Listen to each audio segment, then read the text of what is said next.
Here's an experiment for you. Take passionate experts in human resource technology.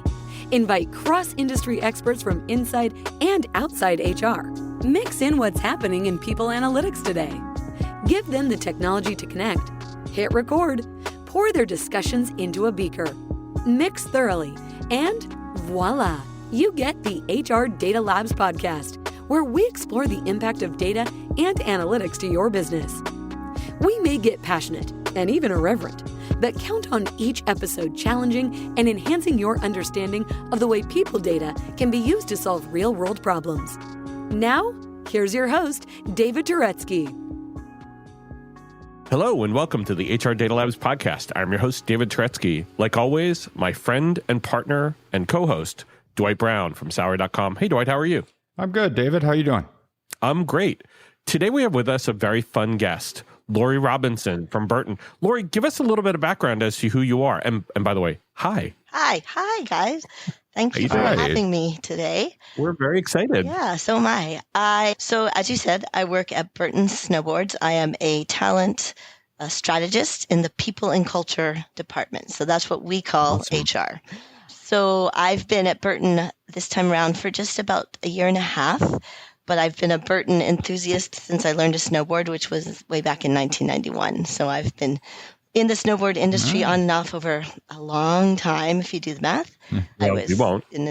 I took it in college as a class. I became an instructor right after that. Really? Yeah, UVM. That was a really bonus. Got credit. Wow. Now that's a class right there. Oh my gosh, yep. And then it became sort of my first career, which to the maybe chagrin of my grandparents and parents. But so, yeah. Not a lawyer, not a doctor. You're a snowboarder. So I taught snowboarding and started programs and did all sorts of stuff around North America. And then I came back many years later here and just landed this job in this fabulous company. And I'm really excited about what we do at Burton, and I'm glad to be part of this team. What a cool company to be a part of, where its mission is joy, right? I mean, if you think about Burton, you think going down and doing something you love, right? And being able to live your best life, on a mountain. Isn't it amazing? Yeah. I think, I don't know why I'm trying to sell you on it. I know. I think one of our unofficial slogans is have as much fun as possible. That is definitely what we tell everyone and each other, on a regular basis. That's awesome. Mm-hmm. You may know one of the things we have to ask you next, Laurie, is what's one fun thing that no one knows about Laurie Robinson? I know. And I'll tell you what, I tend to overshare and talk a lot. So I feel like there's almost nothing that people don't know about me, at least, some person or another. I thought about this so hard. I mean, I guess I could say, because it just happened yesterday, I went on this fabulous bike ride with a bunch of really athletic women, and I was riding with them, and I was in the back the whole time. And at one point I started crying because it was so hard. It was so hard. But every time I rolled up to them, I'd be smiling and I was really feeling the joy. But there was a moment where my gear got stuck and I was going up this steep hill and I was like, just wanted to keep up. And a few tears fell. That's when you know you're getting a good workout. I mean, it makes you cry. Or you're bonking. Feel the burn. Exactly. Having run 5Ks and being in the back of the pack, I understand what you're saying, but can totally empathize. Luckily, the scenery was beautiful. Vermont is a beautiful place to ride. So, oh, that's awesome. So today we have a fascinating topic, one that's very close to our hearts, and that's how is Burton implementing or dealing with pay transparency? And so we're going to get into it. We're going to tear it apart, put it back together again, and talk through it. Awesome. I can't wait.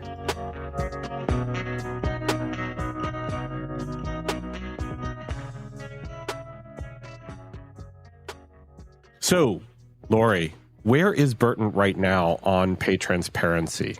Welcome to the Hire Her podcast, where women in talent call all the shots. We know, another recruiting podcast, just what the industry needs. Okay, but hear us out. You ever spend hours sourcing that perfect candidate, but they end up ghosting you harder than your Hinge date? Or finally, you get that hiring manager feedback, only for them to, of course, say, can we see more candidates? Lame, right? But let's talk about what's really lame in the industry. How is it that 65% of recruiters are brilliant women, yet most of the decision makers look like a convention for middle-aged dudes named Brad? That's where we come in. Hire Her isn't just another podcast about hiring trends you already heard like 50 times this week. We're here to elevate women in talent, share their career journeys, and make sure they take the lead. Because let's face it, if recruiting is the backbone of every company, why are we still fighting for a seat at the table? So whether you're a recruiter, a talent leader, or just someone trying to swim through the sausage fest of TA leadership, we got you, girl. Welcome to Hire Her, the recruiting podcast where women's voices aren't just heard, but they're leading the conversation. So subscribe now, because middle management Brad sure as hell isn't going to do it for you. Well, we've been going through a process over the past, I'd say, year and a half since I joined the company of trying to make sure that we're paying people according to market and just not according to whim. So we've been accessing market data. We've been rewriting job descriptions. We've been trying to really align with as much measurable things as we can. And in doing that, we've also started getting questions from employees and also talking to employees about how we do come up with pay. So we've started the conversations and we've started some beta group testing of this is how we do it and how do the people react to what we say. Then with pay transparency laws coming down about job postings, we started to think about how are we going to put this into our postings. We've created pay grades, so we're working on refining those.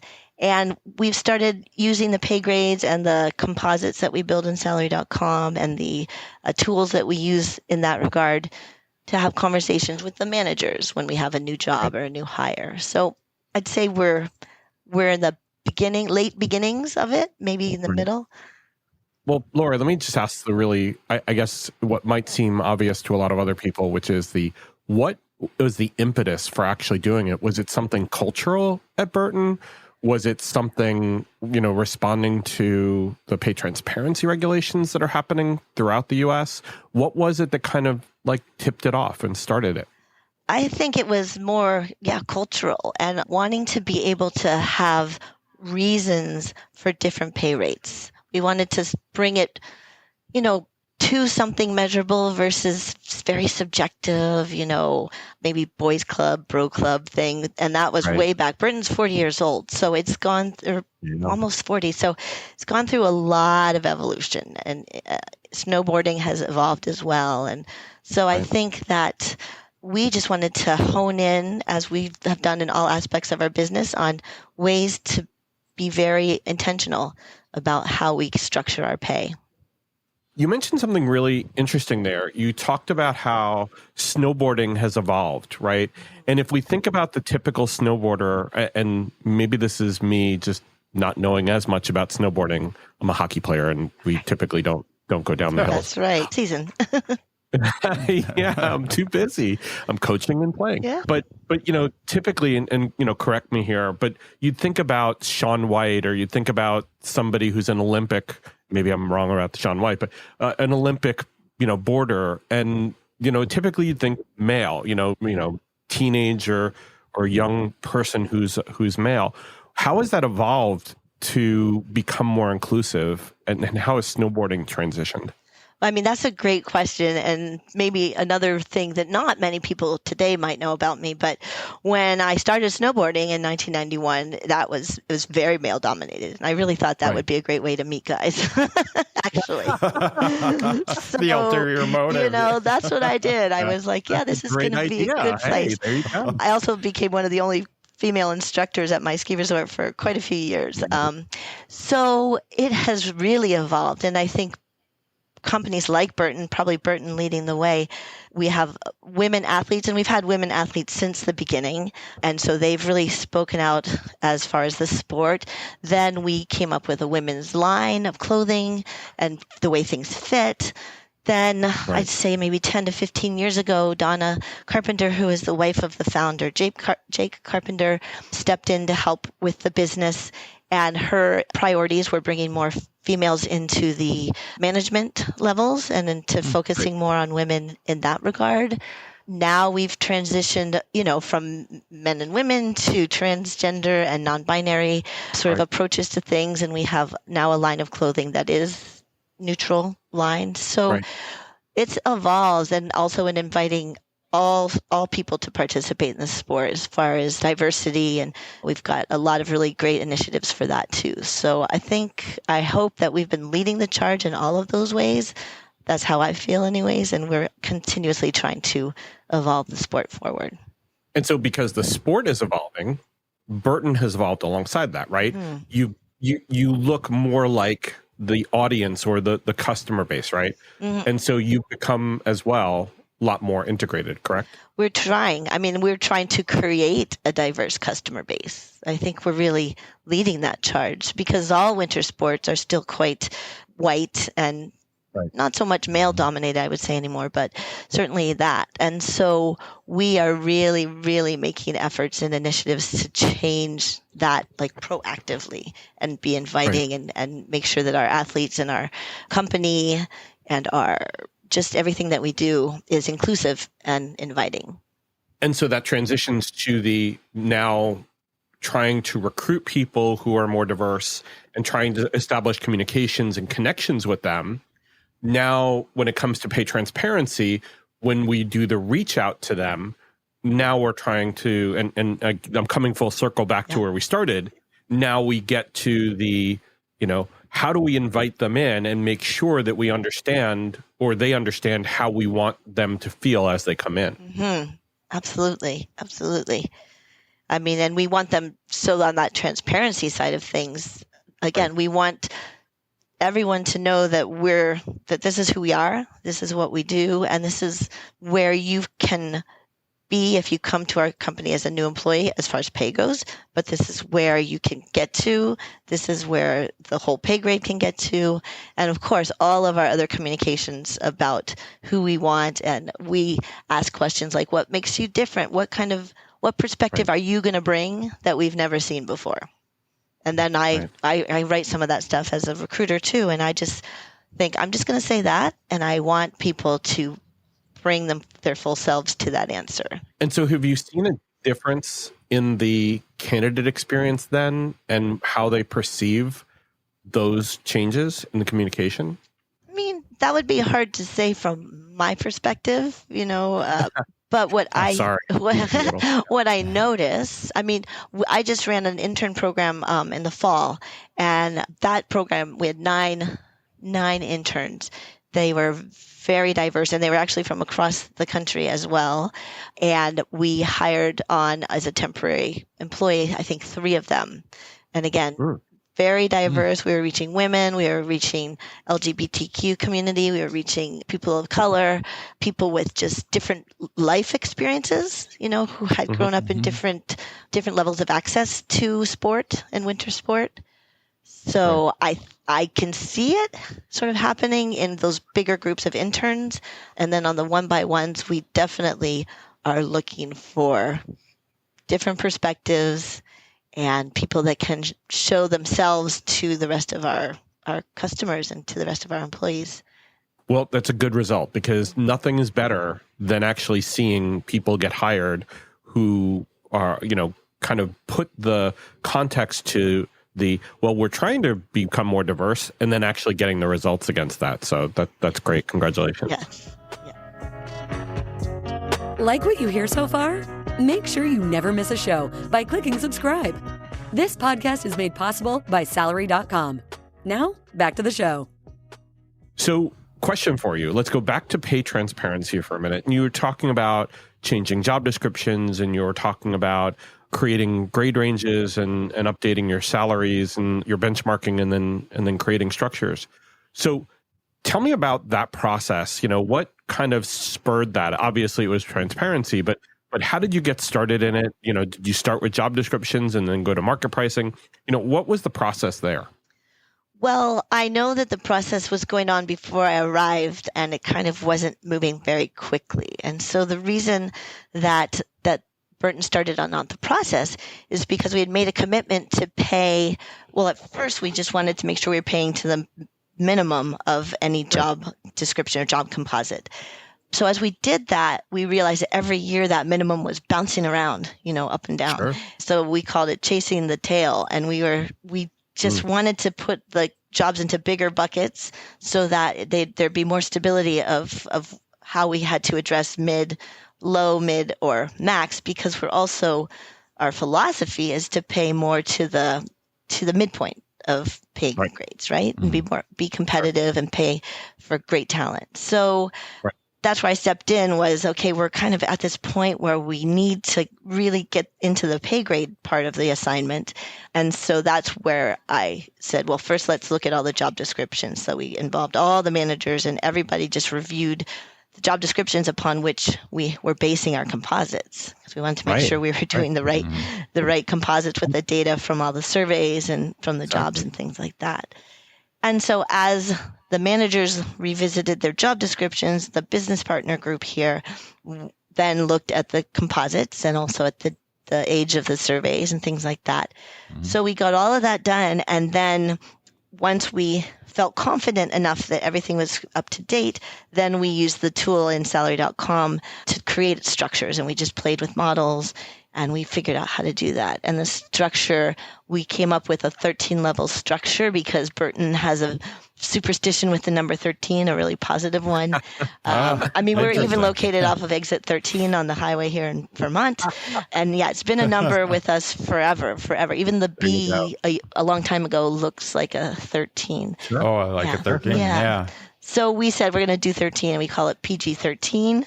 We make a little kind of fun with that. And so that's kind of where we are, or where we came to most recently. And so the next question is, how do you keep this all current? Because obviously, one of the things that we do is we invest a lot of time in setting it all up. But then how do you make sure that this is where it needs to be for the future? That's a great question, and that is what we're currently working on now. So we were really, I came into it not knowing as much about compensation as I do now, a year and a half later, or pay grades. And so we set it all up. We set it up according to data that was from, let's say, 2021. And also we just use the algorithm to match the wages, not as much exactly the specific jobs, although they do kind of organically settle out into different levels. So now, as we speak, actually, and we're entering our merit process right now the business partners and I are looking specifically at the groupings of jobs. Well, we already updated our data, so you can choose to update your actual pay grades, every couple of years, or you can age them at the percentage that you're aging your whatever. So we're like, okay, we updated all the data for 2023 in April. And then we now are looking at the job groups that they're kind of hanging out with the similar jobs in their grades. Then we're going to review the grades that we currently have versus the way the algorithm set up the new grades. And we're going to just tweak it if we need to. And we hope with that, because we didn't do that as thoroughly right at the beginning. Like all of us were new at this whole pay grade thing. So we had a consultant helping us for sure. But now we're like, okay, we get it. And we also get that when we explain it to people, we want it to make sense. We want for them to understand why their jobs are in certain groups and where they can move, across the grade if they would like more experience in different areas, or just even how their pay can increase, or how they can also look to increase to move up vertically as their career progresses. Well, and you bring up a good point that we see a lot of organizations go through with pay transparency, and that is that it's a learning process for you as the keepers of pay, oftentimes. Sometimes you'll have a comp department who has somebody who's got very deep comp experience and can understand it and explain it. But, it sounds to me like the experience that you had, as with many companies we talked to, is first you had to understand what went into it before you could communicate that. But at least you had that vision that we want to get there. We want to be able to communicate it. We want people to understand this. But you had to allow yourselves to go through the learning process with it. Exactly. We definitely involved a consultant who was a compensation expert, but we want to be able to do a lot of this on our own once we've gotten going. And exactly that, the business partners had to be able to really understand why we were doing this, what a pay grade was, how it's related to all the other parts. Like I mentioned earlier, we did a beta sort of conversation with about 10 employees in a particular affinity group that we have. And we did it. We gave the information, but the business partners' feedback actually was they didn't quite understand it fully enough. And so when they were getting questions, they were like trying to figure out how to answer it. So now, fast forward 6 to 8 months later, now that we know what we need to know and we know what we want to explain to others so that we can kind of get ahead of the questions almost. Yeah. That's definitely one of the learning curve pieces. It's not just about the employees learning about how this all fits together, but it's how we talk about it. Because in compensation, and I've been doing comp for a very long time, we tend to use big flowery language that we've grown up with, like midpoint progression and spreads and structure movement and things like that. And it does not translate well outside of compensation. Exactly. Even Google Translate can't do it. No. Right. Google Translate does not have a good filter for this. And so what we tend to find as we start those initial conversations with those stakeholders, they look at us with those blank faces and we realize we have to change what we're doing. And I think one of the beauties of pay transparency is it's creating a lens where employees and other stakeholders are getting smarter about pay and how pay gets set up. And we are getting more attuned to what are the better ways of communicating it, because the ways we currently do don't make any sense at all. I mean, that I would agree with that. So, Laurie, you mentioned that everybody learned along the way. Were there any really interesting learnings that came out of that original conversation with that resource group? I think some of the great learnings were once we were able to explain to them how we come up with this using salary.com's data and surveys and explain a little bit about where those surveys come from. A lot of our employees then that were in the group said that they felt like they were paid fairly. And that was one of our goals is to ask that question and to be able to have that answer. So they understood it more. I think on the business partner side, what we started to learn and understand, which now we're working on more, is that there can be ranges. The pay grades that we have overlap a little bit, and thinking about progression of the employee, and the job that we're benchmarking. So the job is what we base our wages on, not the employee. And that was also actually a big learning. Previously, it would be, here's John Smith, we want him, or he does a great job, or whatever. So we need to pay him a certain amount. So they'd be kind of moving around in those composites and grabbing data that was about the person and not about the job. So for us, a huge ding was that we're doing it on the job. Once we have a job description and the composite figured out with this job, with the years of experience, with the education, with the skills, then we take the people that are either currently in the job or that we're hiring. And then if they're outliers in that, that's another learning we had is, okay, well, why are they outliers? And do we need to adjust something else, or is that just the way it is right now? Right. And I think everything you just talked about is one of those really wonderful, interesting, cool things that we do as we're doing the compensation planning. And we realize that, when we're finally doing pay analyses that make sense, we start to look at those cases and then we highlight them. And then they're always going to stay on our radar now. And so we can, as the market moves, as things change, we're going to come back to them and go, hey, let's look at John Smith, because maybe the market's moved significantly. And now, instead of giving him lump sums, we can give him a regular merit increase. Yeah. And that's what we're learning, actually, David. That's another thing we're learning is that the market does change with certain categories or certain regions. I mean, we tend to use national data, like aggregated across the nation, but we have our retail shops in New York City and Santa Monica, Boston, in all the major cities.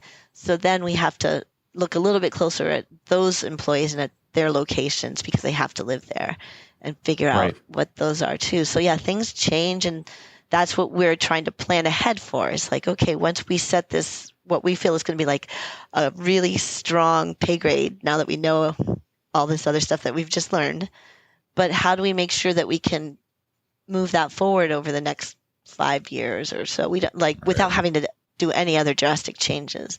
So what do we use for all those terms, like you said, the spreads and the percentages? How do we make that make sense so that we can explain it to people and especially business partners?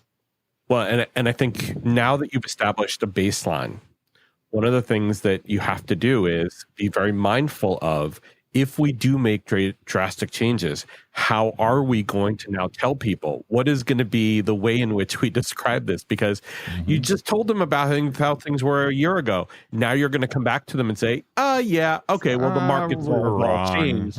Right. I mean, it's not, they're going to be like, yeah, something doesn't smell right here. Hey, are you listening to this and thinking to yourself, man, I wish I could talk to David about this? Well, you're in luck. We have a special offer for listeners of the HR Data Labs podcast, a free half-hour call with me about any of the topics we cover on the podcast or whatever is on your mind. Go to salary.com/HRDL consulting to schedule your free 30-minute call today. That gets into the next question, which is, how can you keep your stakeholders informed? How have you started to do that planning of all the different stakeholders, the managers, the candidates, the employees? How are you going to keep them up to speed on how things are going? That's a good question too. And that is, again, where we're actually at right now. I appreciate the fact that you were saying, we don't want to do some hard left after we've told them this is how we're doing it. And that in a way is we haven't unveiled like the exact pay grade concept or anything, as much as I wanted to way back when we said, I'm like, let's make a big presentation, tell people how exciting this is. And everyone was putting on the brakes for me on that one.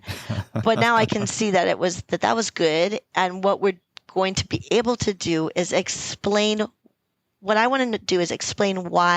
we came up with the formula of this structure. So that'll be one thing, like explaining why certain grades progress quicker than others, and really educate the managers and the employees too at a certain level.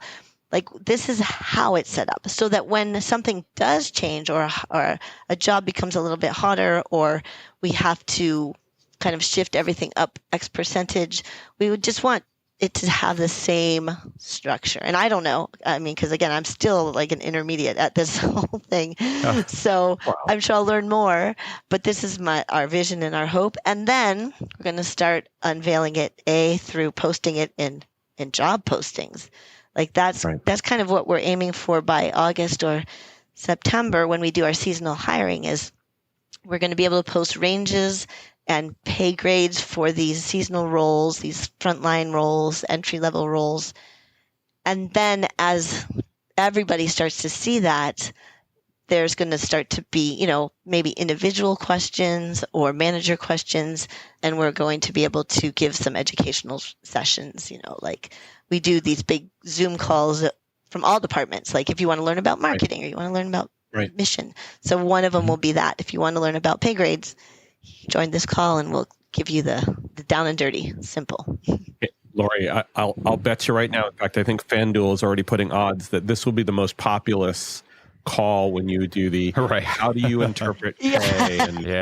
I think you're right, and we're nervous about that. Like, I'm not as nervous. Maybe I should be more, but that's certainly the sentiment of our department. Is like, oh no, what's going to happen? I don't know. But you think of the advantage that it gives you, Sure. And I, in your shoes, I'd be nervous too. But at the same time, the questions that will come up will help you to continue to refine your understanding of it, and maybe make changes to what you have. And so I totally understand the discomfort. At the same time, it is all part of that progression too, as this matures in the company. Yeah, that's true. Thank you for that. And also, if we don't know something, we just say that, or if it's something that we're looking into, or I think our hope is just letting people know that we're that we want to explain it, and that we're okay with questions, but also we have this level of, structure that's the way it is.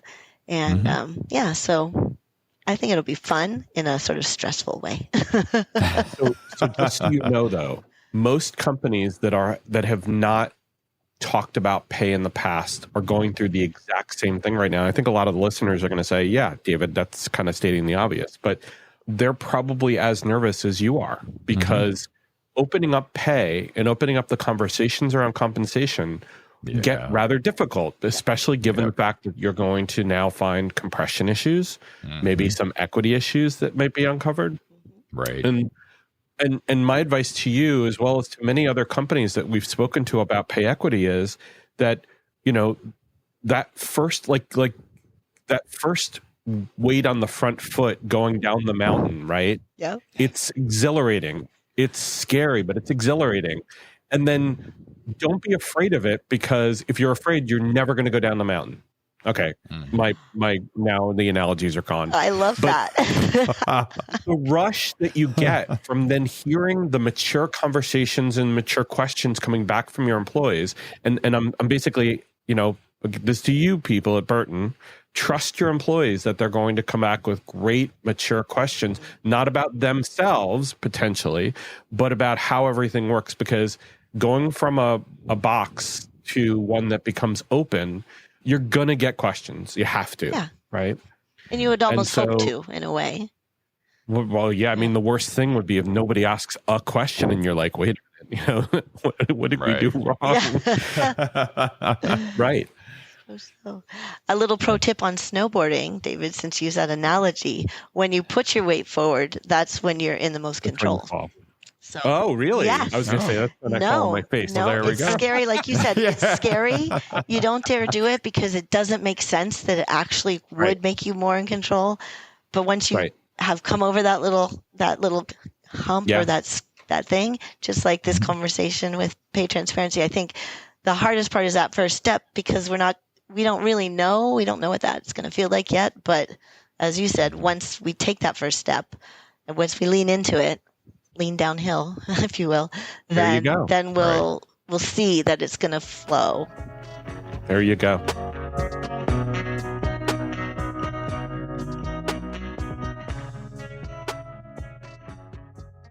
That's a beautiful way to end. But before we do, I wanted to ask, do you have 2 or 3 things, like bits of advice to give other people who are going to be going through the openness or the attempt at openness on pay? Is there any advice you could give them? Well, I mean, setting it up ahead of time would be step 1. And that might sound obvious, but the real, we did so much work over the past year and a half of coming up with the job descriptions, the composites. We learned a lot from our salary.com consultant as well as our own consultant. So doing that initial groundwork and maybe not trying to rush it too much unless there's some reason that you have to. So really being as thorough as you can. That would be my first one. My second one would be then when you start to do it, try these conversations in smaller settings, maybe like we did with our focus group. Nice. Involve, our VP, our senior VP of People and Culture was right there with us and leading it, in fact, and not afraid to have those questions like you just said that maybe we weren't ready to answer yet, because then we learned some questions that we needed to figure out. So that would be my second one. And I think my third one is more what you just said, is you got to then take that step, that first step into it and not be afraid. And I liked what you said, to trust your employees to actually respond intelligently and with mature questions and with curious questions. So trust them that they're going to respond positively, but maybe curiously, and then build on that. Give them credit. All great advice. And I think it's a perfect way to end. Laurie, thank you so much. You're awesome. Thank you very much. Thank you guys, Dwight and David. That was fun. Really fun. I love talking about this. Yeah. Our pleasure. And good luck with Burton and good luck with your merit increase process. I'm sure it'll be fun. Hopefully at some point in the future, what we'd love to have you back on is to see how things have gone and any learnings that you can come up with maybe 6 or 8 months later that, could also impart wisdom. Because as you know, many other states are actually introducing pay transparency legislation on top of their pay equity legislation, so that this is still an evolving topic. Absolutely. That would be a perfect timing, because by then we will have done all the things and then be responding to our intelligent employee questions. All right. Well, thank you again, Laurie. Thank you, Dwight. Thank you. Thanks for being with us today, Laurie. This has been fascinating. Great. I appreciate it. And thank you all for listening. Take care and stay safe. That was the HR Data Labs podcast. If you liked the episode, please subscribe. And if you know anyone that might like to hear it, please send it their way. Thank you for joining us this week, and stay tuned for our next episode. Stay safe.